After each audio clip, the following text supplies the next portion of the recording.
Hello and welcome students. मेरा नाम है सुमित और स्वागत है आपका मेरे यूट्यूब चैनल पे। आज के वीडियो में हम बात करेंगे क्लास 7th के चैप्टर नंबर 5 के बारे में। चैप्टर का नाम है जल। तो इससे पहले हमने जो चैप्टर पढ़ा था वो हवा के बारे में था। ये जो चैप्टर है ये जल के बारे में है। तो चलिए स्टार्ट करते हैं। जल के बारे में सोचने पर आपके मस्तिष्क में क्या चित्र बनते हैं? आप नदी, जलप्रपात, वर्षा की रिमझिम, अपने नल के जल के बारे में सोचने लगते हैं। बच्चे वर्षा से भरे गड्ढे में कागज की नाव तैयार कर बहुत खुश होते हैं। दोपहर तक गड्ढे में जमा जल गायब हो जाता है। वह जल कहाँ चला जाता है? तो देखिए ये मैं जैसे आपको बता सकता हूँ, आप समझ सकते हैं कि 7th क्लास के बच्चे मतलब कितने क्या मैच्योर होते हैं, उनको किस तरीके की भाषा में चीजें समझ में आती है। तो ये बुक सारी वैसे ही बनाई गई है।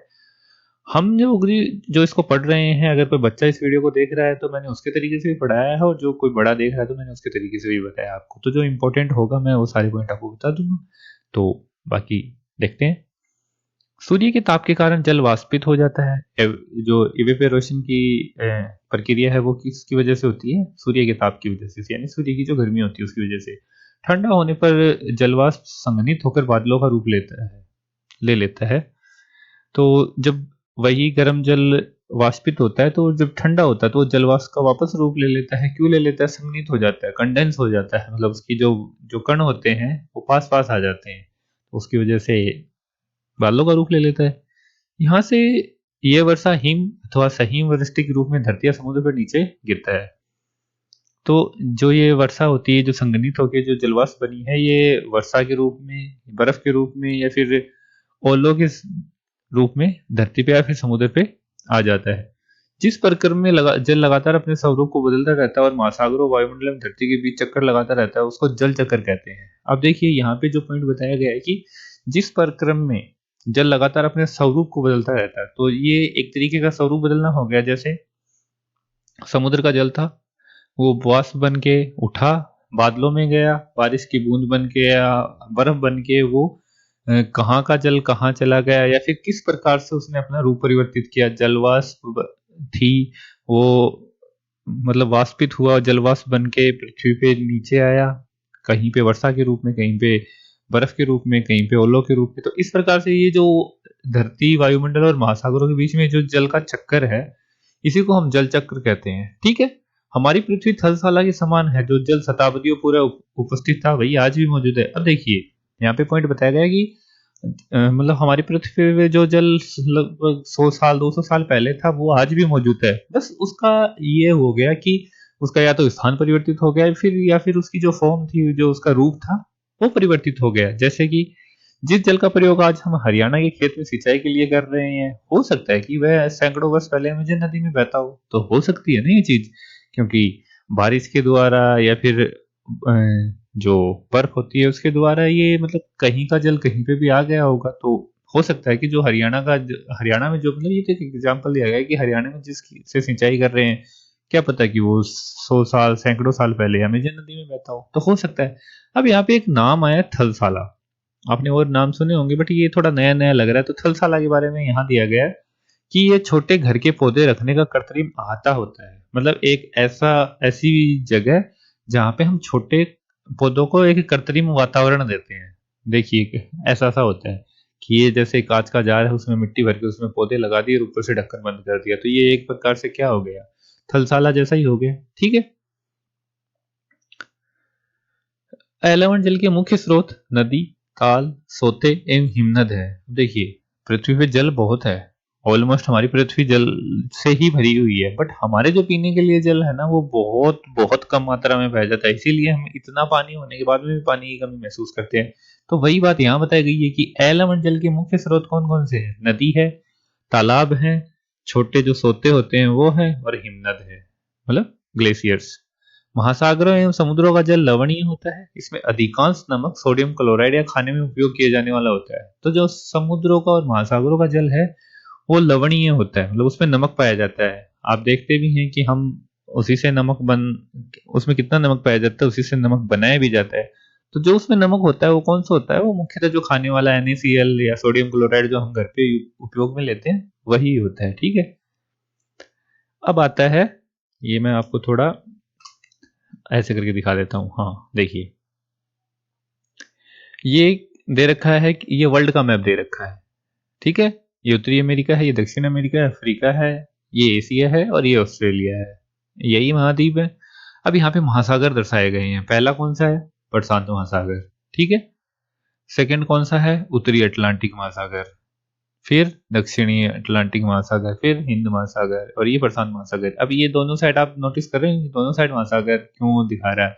तो ये तो एक फ्लैट करके दिखाया गया है, अगर इसको हम गोल करेंगे तो ये पूरा एक ही तो महाद्वीप हो जाएगा ना, क्योंकि पृथ्वी गोल है।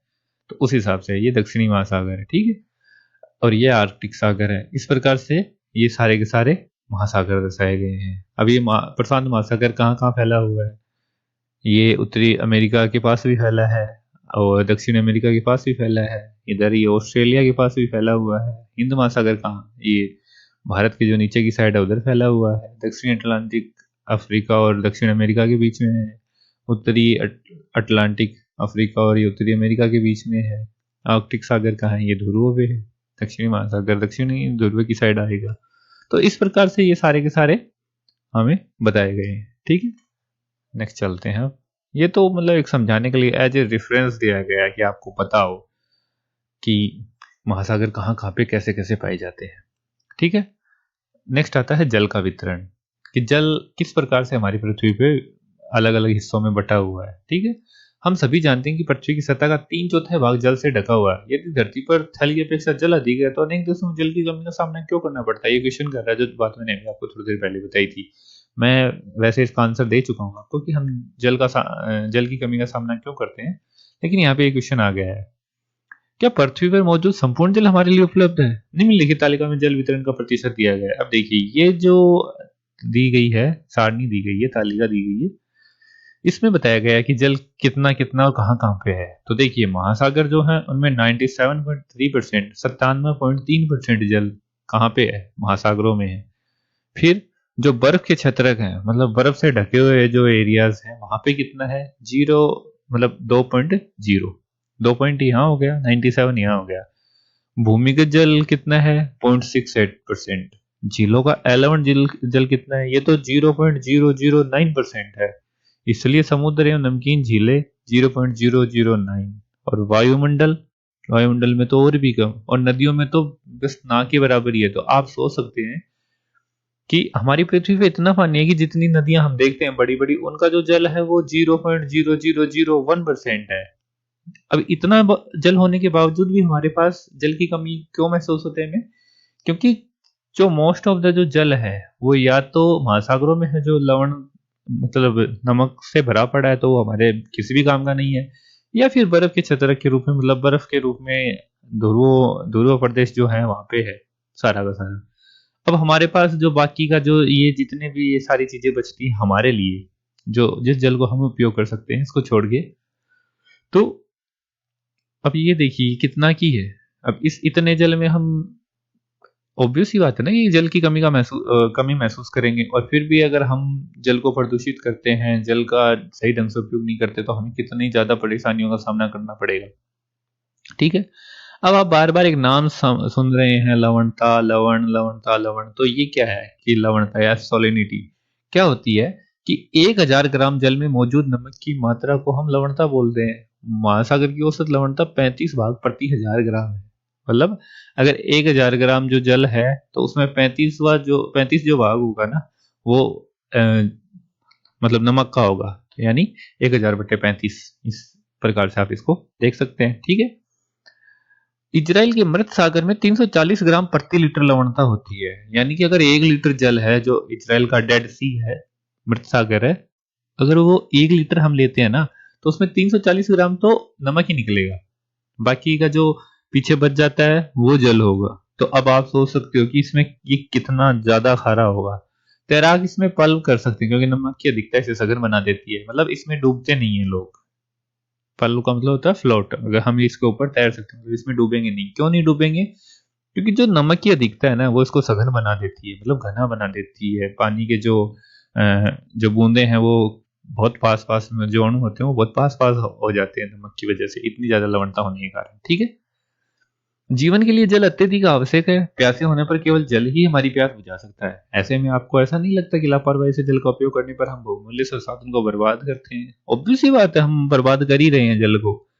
अब आप देख सकते हैं कि बहुत सारे जो देश हैं वो पानी की कमी को क्यों महसूस कर रहे हैं, क्योंकि सही तरीके से जल का पहले तो उपयोग किया नहीं गया और अब उन देशों में पानी है नहीं, बचा नहीं है, तो वो अब मजबूर हो चुके हैं, वो जाके भी कुछ नहीं कर सकते, क्योंकि ये भी एक इस तरीके का संसाधन नहीं है, हम इसको वापस से नॉर्मलाइज नहीं कर सकते, क्योंकि खत्म हो जाएगा तो फिर खत्म हो ही जाएगा।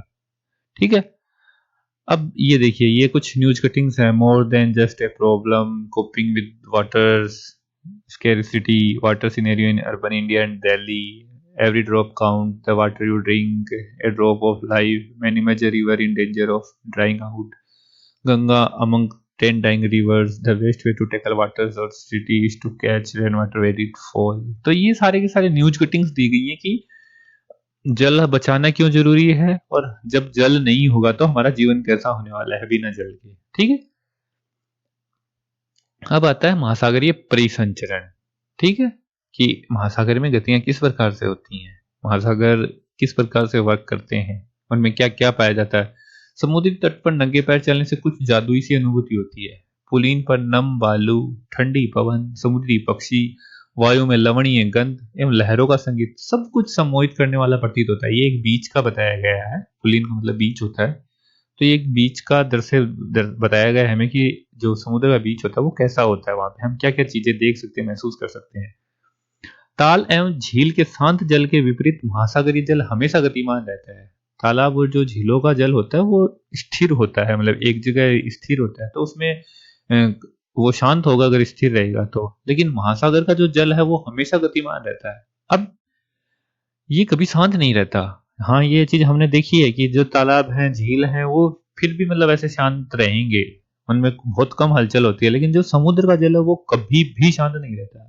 तो ऐसा क्यों होता है?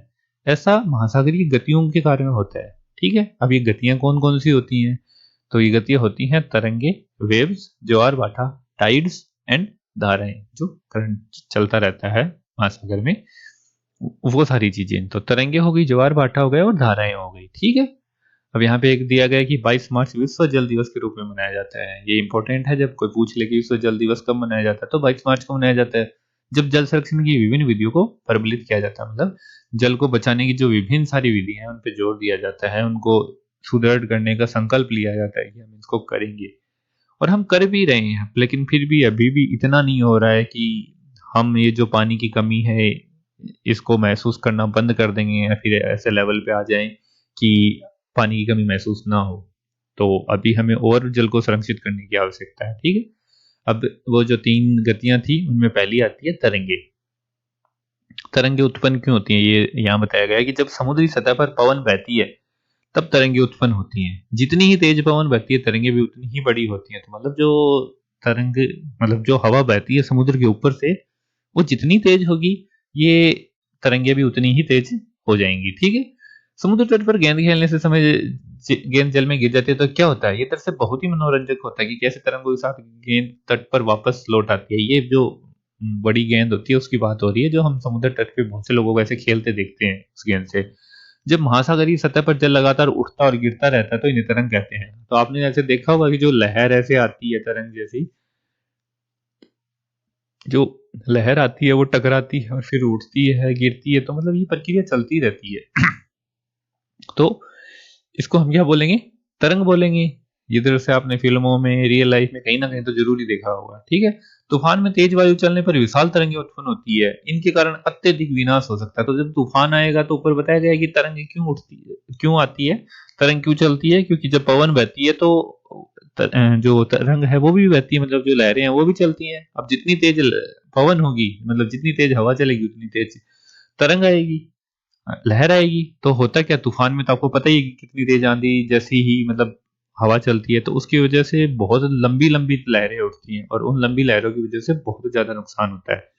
भूकंप, ज्वालामुखी उद्गार या जल के नीचे के भूस्खलन के कारण महासागरीय जल अत्यधिक विस्थापित होता है। इसके परिणाम स्वरूप 15 मीटर तक की ऊंचाई वाली विशाल ज्वारीय तरंगे उठ सकती हैं, जिसे सुनामी कहते हैं। भूकंप पृथ्वी पे ही आता है, ज्वालामुखी भी होता है, और जल के नीचे अगर भूस्खलन होता है, जैसे हम पहाड़ों पे सुनते हैं ना कि भूस्खलन से इतनी तबाही हो गई, वैसे ही जल के नीचे भी भूस्खलन होता है। तो उसकी वजह से क्या होता है कि बहुत बड़ी बड़ी ज्वारीय तरंगे उठती हैं, और वो जो बड़ी बड़ी ज्वारीय तरंगे होती हैं वो कितनी बड़ी तक हो सकती हैं, 15 मीटर तक की ऊंचाई वाली भी हो जाती हैं। तो इसको हम क्या बोलेंगे, इसको हम सुनामी कहते हैं।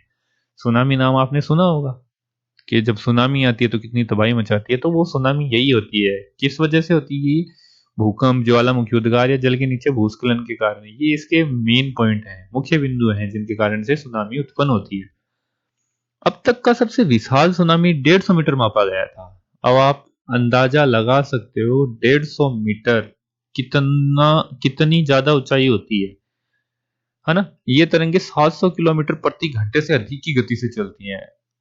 आप एक बार इमेजिन करके देखिए, जो हमारी आम जो हम बाइक वगैरह देखते हैं अपने आसपास, जब वो 100 की स्पीड पे चलती है तो हम मतलब कितनी तेज हवा महसूस करते हैं अपने चेहरे पे, अगर हमने हेलमेट नहीं लगा रखा हो तो। अब आप सोचिए कि 700 किलोमीटर प्रति घंटे की स्पीड से जो लहरें चलेंगी, और वो भी क्या, जल होगा उनमें, मतलब लहरें जल की ही होती हैं। वो लहरें जब समुद्र तट पे आके, जो तट पे जो लोग रह रहे हैं, जो घर हैं, जो जो भी चीजें हैं वहां टकराएंगी, तो वो क्या मतलब तबाही मचाएंगी। तो वही चीज यहाँ पे बताई गई है कि 2004 के सुनामी से भारत के तटीय क्षेत्रों में अत्यधिक विनाश हुआ था। ऑब्वियस सी बात है, 150 मीटर ऊंचाई और 700 किलोमीटर प्रति घंटे से जो लहरें चल के तट पे टकराएंगी वो क्या ही छोड़ेंगी।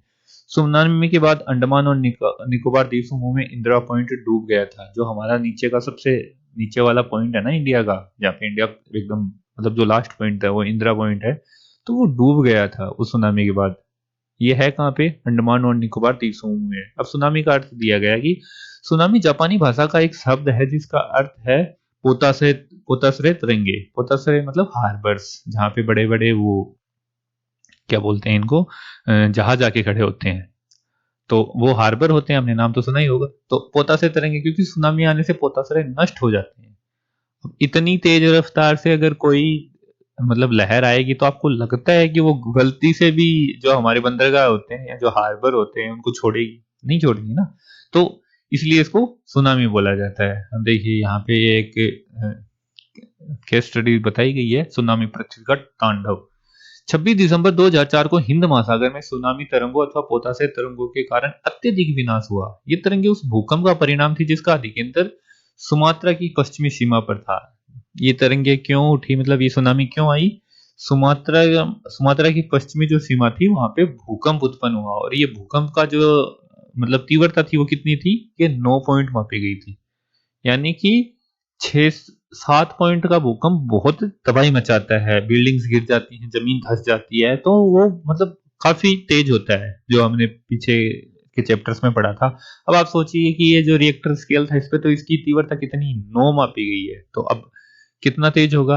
भारतीय प्लेट जो हमारी मतलब पृथ्वी के नीचे जो मैंने आपको प्लेट्स बताई थी, तो जो भारतीय प्लेट है वो बर्मा प्लेट के नीचे धंस गई और समुद्र तल में अकस्मात गति उत्पन्न हो गई। अचानक हुई ये सारी सारी प्रक्रिया। हुआ क्या कि जो हमारी भारतीय प्लेट है, जो इंडियन प्लेट है, वो जो बर्मा की जो प्लेट है उसके नीचे जाके धंस गई। तो उससे क्या हुआ, समुद्र में अकस्मात गति उत्पन्न हुई, इस कारण ये भूकंप आया। अब महासागरीय तल लगभग 10 से 20 मीटर तक विस्थापित हो गया। मतलब जो समुद्र का जो तल था ये इतनी तेज गति थी, मतलब मैंने आपको बताया था कि ये कुछ साल में मिलीमीटर के आसपास ये गति करती हैं प्लेट्स। लेकिन हुआ क्या कि अचानक 10 से 20 मीटर तक विस्थापित हो गया, मतलब नीचे की ओर झुक गया। अब एकदम से अगर इतनी तेज गति होगी तो आप सोच सकते हैं ना कि भूकंप कितना तेज आने वाला। जो प्लेट्स साल साल में मिलीमीटर खिसक रही हैं वो अचानक से 10-20 मीटर खिसक जाएं, तो भूकंप तो बहुत तेज आने वाला है। और उस तेज भूकंप का अंजाम क्या हुआ, ये इतनी तेज tsunami I.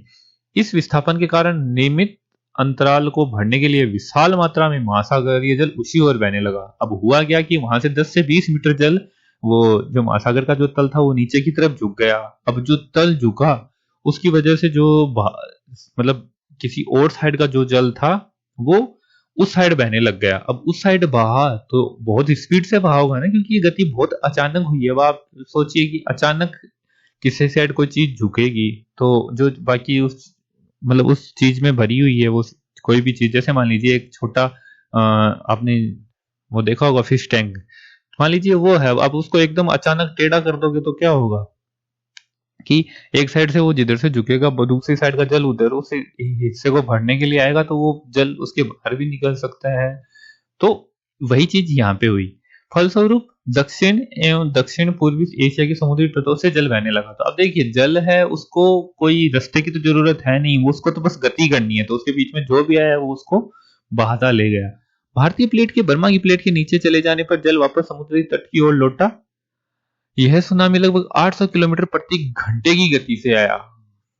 Can you imagine, 800 kilometre प्रति घंटे की स्पीड से जल बह रहा है, तो उसने ऑब्वियस ही बात है कि कितनी दवाई मचाई होगी, जिसकी तुलना व्यावसायिक वायुयान की गति से की जाती है। मतलब जो अपने प्लेन्स उड़ते हैं उनकी स्पीड इतनी होती है, तो अगर प्लेन की स्पीड से जल बहेगा तो आपको पता ही है कि वो कितनी तबाही मचा सकता है। और इसके परिणाम स्वरूप हिंद महासागर के कुछ द्वीप पूर्णतः ही डूब गए। तो मतलब जो हिंद महासागर में कुछ द्वीप समूह थे वो पूरी तरह ही डूब गए। भारतीय सीमा का ध्रुवीय दक्षिणी बिंदु, मतलब हमारे तो जो दक्षिण साइड है उसका जो लास्ट पॉइंट है, इंदिरा पॉइंट, जो अंडमान निकोबार द्वीप समूह में स्थित है, पूरी तरह से डूब गया। जब सुमात्रा में भूकंप के अधिकेंद्र से तरंगे सुमात्रा की तरफ से अंडमान द्वीप समूह श्रीलंका की ओर बढ़ी, तो तरंगों की लंबाई कम हो गई, जल की गहराई भी कम होने के साथ साथ इनकी गति भी 700-900 किलोमीटर घंटे से 70 किलोमीटर घंटे तक कम हो गई। समुद्री तट से सुनामी तरंगे 3 किलोमीटर की गहराई तक गई, जिसके फलस्वरूप 10,000 से अधिक लोगों की मृत्यु हो गई और 1 लाख से अधिक घर प्रभावित हुए। तो मतलब 3 किलोमीटर तट से 3 किलोमीटर अंदर तक ये लहरें चली गई थी। जो लहरें बीच तक आके रुक जाती हैं, वो जब 3 किलोमीटर अंदर तक घुस जाएंगी तो ऑब्वियस सी बात है ना, सब कुछ साथ ही ले जाएंगी। भारत में आंध्र प्रदेश के तटीय प्रदेश, तमिलनाडु, केरल, पुदुचेरी तथा अंडमान और निकोबार द्वीप समूह सर्वाधिक प्रभावित हुए। मतलब ये जो जिले थे, वो सॉरी राज्य थे, वो सबसे अधिक प्रभावित हुए। यद्यपि पहले से भूकंप का अनुमान लगाना संभव नहीं है, फिर भी बड़ी सुनामी के संकेत 3 घंटे पहले मिल सकते हैं। प्रशांत महासागर में प्राथमिक चेतावनी की ऐसी प्रणालियां क्रियाशील है, लेकिन हिंद महासागर में सुविधाएं नहीं है। ये जो सुनामी आई थी, इसने इतनी तबाही क्यों मचाई, इसका मुख्य कारण ये था कि हमें हिंद महासागर में ऐसी कोई मतलब प्रणाली या कोई भी ऐसी एक प्रक्रिया मौजूद नहीं है वहां पे जो भूकंप का हमें पहले से कोई जानकारी दे सके। लेकिन ऐसा प्रशांत महासागर के बारे में ऐसा नहीं है, वहां पे है, लेकिन हिंद महासागर में नहीं है। प्रशांत महासागर की तुलना में हिंद महासागर में सुनामी कभी कभी ही आती है, क्योंकि यहाँ भूकंपीय क्रिया बहुत कम होती है। अब देखिए, वहां पे ये प्रक्रियाएं विकसित क्यों नहीं की गई थी, क्योंकि जो हमारा हिंद महासागर उसमें भूकंप बहुत कम आते हैं, मतलब आते ही नहीं है, ना के बराबर ही आते हैं। प्रशांत महासागर में क्योंकि प्रशांत महासागर में भूकंप आते जाते रहते हैं। अब देखिए, ये जो सुनामी आई थी तमिलनाडु के तट पर, सुनामी द्वारा विनाश, तो ये वो दृश्य दिखाया गया है कि तमिलनाडु का जो तट था उस पर सुनामी ने कैसे तबाही मचाई थी। दिसंबर 2004 में जिस सुनामी ने दक्षिण एवं दक्षिण पूर्वी एशिया तक के तटों पर तबाही मचाई, वह पिछले कई 100 वर्षों की सर्वाधिक विनाशकारी सुनामी थी। ऑब्वियस बात है, देखिए 150 मीटर ऊंची और 700-800 किलोमीटर प्रति घंटा की स्पीड से बहने वाली जब तरंगे समुद्र तट से टकराएंगी तो विनाशकारी तो होनी है। हिंद महासागर में निरीक्षण, आरंभिक चेतावनी की प्रणालियों में हिंद महासागर के तटीय निवासियों में जागरूकता की कमी के कारण जीवन एवं संपत्ति की अत्यधिक क्षति हुई। अब गलती यहाँ पे ना तो जो तट पे निवास करते थे उनकी है, ना जो लोग इसके लिए जिम्मेदार थे, मतलब कोई भी ऑफिसर वगैरह उनकी थी, क्योंकि हिंद महासागर में कभी ऐसे भूकंप आते ही नहीं है इतने मेजर। तो जो हिंद महासागर के तटीय निवासी थे उनको कभी जरूरत महसूस ही नहीं हुई कि हमें अगर सुनामी या फिर भूकंप ऐसी भी कोई भी चीजें आती हैं तो उसके बारे में जानकारी लेने की। तो इसका परिणाम क्या हुआ कि बहुत जीवन और संपत्ति की क्षति हुई। सुनामी आने का प्रथम संकेत यह होता है कि तटीय क्षेत्र से जल में तेजी से कमी होती है और फिर विनाशकारी तरंगे उठने लगती है। अब देखिए, सुनामी कैब आएगी तो उसका सबसे बड़ा जो संकेत होता है, जो साइन होता है, वो क्या होता है कि जो तटीय क्षेत्र है ना, वहां से जल बहुत पीछे तक चला जाएगा। मतलब समुद्र में बहुत पीछे तक, जो हमारा बीच छोटा सा होता था ना, वो बहुत बड़ा बीच दिखने लग जाएगा हमें, जल इतना पीछे चला जाएगा और फिर अचानक से ऊंची ऊंची तरंगे उठने लग जाएंगी। क्यों? वो जल आ रहा होता है वापस। तो जब तट पर ऐसा हुआ तो लोग ऊंचे स्थानों पर न जाकर उस अचंभे को देखने के लिए तट पर एकत्र होने लगे, जिसके फलस्वरूप जब सुनामी की विशाल तरंग आई तो बड़ी संख्या में उत्सुक खड़े दर्शकों की मृत्यु हो गई। तो हुआ क्या कि ये उस तट पर पहली बार हुआ था, तो लोग बहुत उत्सुक थे उसको देखने के लिए। अब वो उत्सुकता उनकी जान की वजह बनी कि उनकी जान चली गई। क्यों? क्योंकि जब जल पीछे लौटा तो बहुत सारे लोग वहां आके खड़े हो गए, लेकिन जब वही सुनामी की विशाल तरंग वापस आई तो वो खड़े सब लोगों को भाग के ले गई, तो उसकी वजह से काफी ज्यादा मृत्यु हुई। ठीक है, नेक्स्ट आता है ज्वार भाटा। दिन में 2 बार नियम से महासागरीय जल का उठना एवं गिरना ज्वार भाटा कहलाता है। होता क्या है कि जो हमारा चांद है उसके गुरुत्वाकर्षण की वजह से जो हमारा समुद्र का जल है वो उठता है। ये प्रक्रिया दिन में 2 बार होती है और नियम से होती है, मतलब हर रोज ही होती है। तो जल ऊपर उठता है और वापस गिरता है, मतलब पीछे चला जाता है फिर वापस तट की तरफ आता है। जब उठता है तो पीछे चला जाता है, जब वापस गिरता है तो तट की तरफ आ जाता है। जब सर्वाधिक ऊंचाई तक उठकर जल तल के बड़े हिस्से को डुबो देता है तब उसे ज्वार कहते हैं। तो होता क्या है, जब जल उठता है और तट का जो बड़ा हिस्सा मतलब पूरे तट को डुबो देता है तब तो उसको ज्वार कहेंगे। और जब जल अपने निम्नतम स्तर तक आ जाता है, तट से पीछे चला जाता है, तो उसे भाटा कहेंगे। ठीक है, मतलब जब अपने निम्नतम स्तर पर आएगा और तट से एकदम पीछे चला जाएगा तो उसे भाटा कहेंगे। और जब मतलब उठकर तट के बड़े हिस्से को डुबो देगा तो उसे ज्वार कहेंगे। अब देखिए ये प्रक्रियाएं दिखाई गई हैं कि लघु ज्वार भाटा क्या होता है, वर्ध ज्वार भाटा क्या होता है। तो जब सूर्य और पृथ्वी के बीच में चांद नहीं होता है तो लघु ज्वार भाटा आता है, मतलब थोड़ा ही गुरुत्वाकर्षण काम करता है। जब बीच में आ जाता है तो बड़ा गुरुत्वाकर्षण काम करता है, और जब साइड में आ जाता है, मतलब दोनों ये तीनों पैरेलल जब भी होंगे तो बड़ा ज्वार भाटा आएगा, और जब ये पैरेलल नहीं होंगे तो लघु ज्वार भाटा आएगा। ठीक है, सूर्य एवं चंद्रमा के शक्तिशाली गुरुत्वाकर्षण बल के कारण पृथ्वी की सतह पर ज्वार भाटे आते हैं। जब पृथ्वी का जल चंद्रमा के निकट होता है उस समय चंद्रमा के गुरुत्वाकर्षण बल से जल अभिकर्षित हो जाता है। ये मैंने आपको बता दिया कि सूर्य एवं चंद्रमा के शक्तिशाली गुरुत्वाकर्षण बल के कारण ही पृथ्वी पर ज्वार भाटे आते हैं। जब पृथ्वी का जल चंद्रमा के निकट होता है तो उस समय चंद्रमा के गुरुत्वाकर्षण से जल अभिकर्षित होता है, जिसके कारण उच्च ज्वार आते हैं। तो मतलब निकट कब होगा, जब ये इधर पास आएगा तभी तो निकट होगा ना। ये पृथ्वी एवं अमावस्या की उस समय चंद्रमा के गुरुत्वाकर्षण बल से जल अभिकर्षित होता है, जिसके कारण उच्च ज्वार आते हैं। पूर्णिमा एवं अमावस्या के दिनों में सूर्य, चंद्रमा एवं पृथ्वी तीनों एक सीध में होते हैं और इस समय सबसे ऊंचे ज्वार उठते हैं। तो पूर्णिमा और अमावस्या के दिन कब कब पूर्णिमा और अमावस्या के दिन क्या होता है, सूर्य, चंद्रमा और पृथ्वी तीनों एक सीध में होते हैं, इस समय सबसे ऊंचे ज्वार उठते हैं। इस ज्वार को वर्ध ज्वार कहते हैं। क्यों? क्योंकि इस समय सूर्य और चंद्रमा दोनों की गुरुत्वाकर्षण पृथ्वी के जल को अभिकर्षित मतलब अपनी ओर खींचता है, तो इसलिए बड़े ज्वार आते हैं। लेकिन जब चांद अपने प्रथम एवं अंतिम चतुर्थांश में होता है तो चांद एवं सूर्य का गुरुत्वाकर्षण बल विपरीत दिशाओं में महासागरीय जल पर पड़ता है, परिणाम स्वरूप निम्न ज्वार भाटा आता है। ऐसे ज्वार को लघु ज्वार भाटा कहते हैं। मैंने आपको बहुत अच्छे से समझा दिया कि लघु ज्वार भाटा और निम्न ज्वार भाटा क्या है। ठीक है, उच्च ज्वार नौ संचालन में सहायक होता है। ये जल स्तर को तट की ऊंचाई तक पहुंचाते हैं। ये जहाज को बंदरगाह तक पहुंचाने में सहायक होते हैं। तो देखिए आपने देखा होगा कि जब जो बड़े जहाज होते हैं वो बंदरगाह तक आ जाते हैं फिर रुक जाते हैं। तो ये सब कैसे होता है कि जब ऊंचे ज्वार उठते हैं तो वो एकदम मतलब बंदरगाह तक पहुंच जाते हैं, और जब वो ज्वार वापस चला जाता है तो वो वहां पहुंच चुके होते हैं तब तक। उच्च ज्वार मछली पकड़ने में मदद करते हैं। उच्च ज्वार के दौरान अनेक मछलियां तट के निकट आ जाती हैं। तो उच्च ज्वार होगा तो जो जल है वो एकदम तट तक आ जाता है, तो तट के निकट आ जाएंगी। इसके फलस्वरूप मछुआरे बिना कठिनाई की मछलियां पकड़ पाते हैं। और कुछ स्थानों पर ज्वार भाटे होने वाले जल के उतार चढ़ाव का उपयोग विद्युत उत्पादन के लिए किया जाता है। तो देखिए ज्वार भाटे से विद्युत का भी निर्माण किया जाता है, क्योंकि जो जल चढ़ता उतरता है तो वहां पे ऐसी कोई मैकेनिज्म लगा दी जाती है कि उस जल की जो एनर्जी उसको यूटिलाइज करके बिजली का निर्माण कर सके। ठीक है, अब आता है महासागरीय धाराएं। जो समुद्री करंट है उसकी बात हो रही है कि महासागर में कितनी प्रकार की धाराएं चलती रहती हैं। महासागरीय धाराएं निश्चित दिशा में महासागरीय सतह पर नियमित रूप से बहने वाली जल की धाराएं होती हैं। महासागरीय धाराएं गर्म या ठंडी हो सकती हैं। तो महासागरीय धाराएं क्या होती हैं? निश्चित दिशा में महासागरीय सतह पर नियमित रूप से बहने वाली जल की धाराएं क्या है? महासागरीय धाराएं मतलब एक निश्चित दिशा में महासागर की जो सतह है उसके ऊपर बहने वाली जल की धाराएं महासागरीय धाराएं कहलाती हैं। महासागरीय धाराएं गर्म या ठंडी हो सकती हैं। सामान्यतः गर्म महासागरीय धाराएं भूमध्य रेखा के निकट उत्पन्न होती हैं एवं ध्रुवों की ओर प्रभावित होती हैं।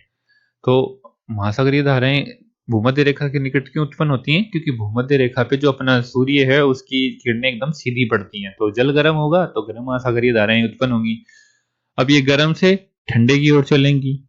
ठीक है, तो ठंडा क्या है? ध्रुव है। तो जो गर्म धाराएं हैं वो भूमध्य रेखा के निकट उत्पन्न होकर ध्रुवों की ओर प्रवाहित होती हैं, याद रहेगा।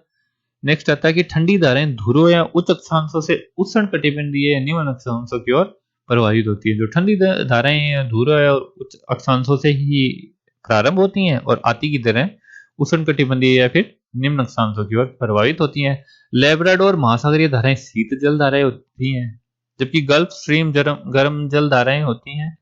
ठीक है, अब इसको याद करने के लिए आपने लेब्राडोर जो डॉग है वो देखा होगा, कितना स्वीट सा एकदम है, मतलब एकदम मतलब शीतल सा, मतलब एकदम ठंडे स्वभाव का, शांत स्वभाव का जानवर होता है, कुत्ता होता है, सॉरी।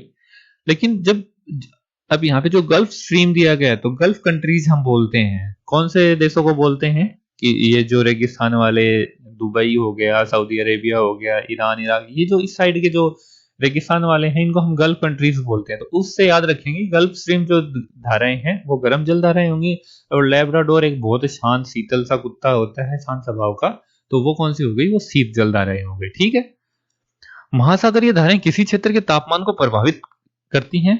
महासागरीय धाराएं, ऑब्वियस ही बात है कि किसी भी क्षेत्र में अगर ठंडी जल धाराएं बहेंगी, जल ठंडा होगा तो उस एरिया का टेम्परेचर भी ठंडा होगा, अगर गर्म धाराएं बहेंगी तो उस एरिया का टेम्परेचर भी गर्म होगा, तो ये तापमान को भी प्रभावित करती हैं। गर्म धाराओं से स्थलीय सतह का तापमान गर्म हो जाता है। जिस स्थान पर गर्म एवं शीत जल धाराएं मिलती है वह स्थान विश्व भर में सर्वोत्तम मत्स्य क्षेत्र माना जाता है। तो देखिए ऐसा क्यों होता है कि जहाँ पे गर्म और ठंडी जल धाराएं मिलेंगी तो वहां पे जो जल है वो एक मतलब बैलेंस्ड रहेगा उसका टेम्परेचर, तो जो बैलेंस टेम्परेचर रहेगा वो मछलियों के रहने के लिए बहुत अच्छी जगह है, तो वहां पे मछलियां बहुत ज्यादा पाई जाती है, तो वो मत्स्य क्षेत्र बन जाता है। जापान के आसपास एवं उत्तरी अमेरिका की पूर्वी तट इसके कुछ उदाहरण हैं। तो ये जो ठंडी और गर्म जल धाराएं सर्वाधिक कहाँ मिलती है हमें, या तो जापान के आसपास या फिर उत्तर अमेरिका के पूर्वी तट पर मिलती है। ठीक है, अब देखिए, अब यहां से देखिए आप लेब्राडोर, ये इधर आप देख सकते हैं, इधर क्या है, ध्रुवीय प्रदेश है, तो उधर से लेब्राडोर ठंडी जल धारा आ रही है। ठीक है, ये जो गल्फ स्ट्रीम है ये भूमध्य रेखा की ओर से इधर जा रही है। ठीक है, ये कैनरीज धारा है, ये भी ठंडे जल की धारा है, ये किधर आ रही है। तो जो ब्लू कलर में है ये सारी की सारी शीतल धाराएं हैं, और जो गर्म रेड कलर में है ये सारी की सारी गर्म जल धाराएं हैं। ठीक है, तो इस प्रकार से आप देख सकते हैं गल्फ स्ट्रीम हो गई, मतलब ये तो सिर्फ दो नाम थे, ऐसे बहुत होती हैं, जैसे लेब्राडोर है, गल्फ स्ट्रीम है, अलास्का है, कैलिफोर्निया है, कैनरीज है, हम्बोल्ट है, इक्वाडोर है, ब्राजीलियन है, वेनेजुएला, मतलब ये देशों के नाम पे ही इनका नाम रख दिया गया है वैसे। तो इस प्रकार से ये बहुत सारी धाराएं हैं जो हमारे जो महासागरों में बहती रहती हैं। जहां गर्म एवं ठंडी जल धाराएं मिलती हैं वहां कोहरे का मौसम बनता है। इसके फलस्वरूप नौ संचालन में बाधा उत्पन्न होती है। अब देखिए मत्स्य क्षेत्र के लिए तो ये बहुत अच्छा क्षेत्र है, लेकिन वहां पे कोहरे वाला मौसम बनता है, क्योंकि एक साइड से ठंडा मौसम आ रहा है, एक साइड से गर्म मौसम आ रहा है, जब दोनों मिलेंगे तो वो एक कोहरे जैसा मौसम बना देते हैं। तो इसके फलस्वरूप क्या होगा, नौ संचालन, नेविगेशन में बाधा उत्पन्न होती है। ठीक है, तो आज का चैप्टर बस इतना ही था। इस चैप्टर में समझाने जितनी चीजें थी मैंने आपको बहुत अच्छे से समझाई है। ये इसके कुछ क्वेश्चन आंसर्स हैं, आप देख लीजिएगा। अगर आपको किसी में प्रॉब्लम लगती है तो आप कमेंट सेक्शन में कमेंट करके मेरे से पूछ सकते हैं। बाकी अगर आपको ये वीडियो अच्छा लगा तो अपने भाई बहन के साथ इस वीडियो को शेयर कीजिएगा, लाइक कीजिएगा वीडियो को, चैनल को सब्सक्राइब कीजिएगा। मैं मिलता हूं आपसे नेक्स्ट वीडियो में, तब तक के लिए जय हिंद, वंदे मातरम।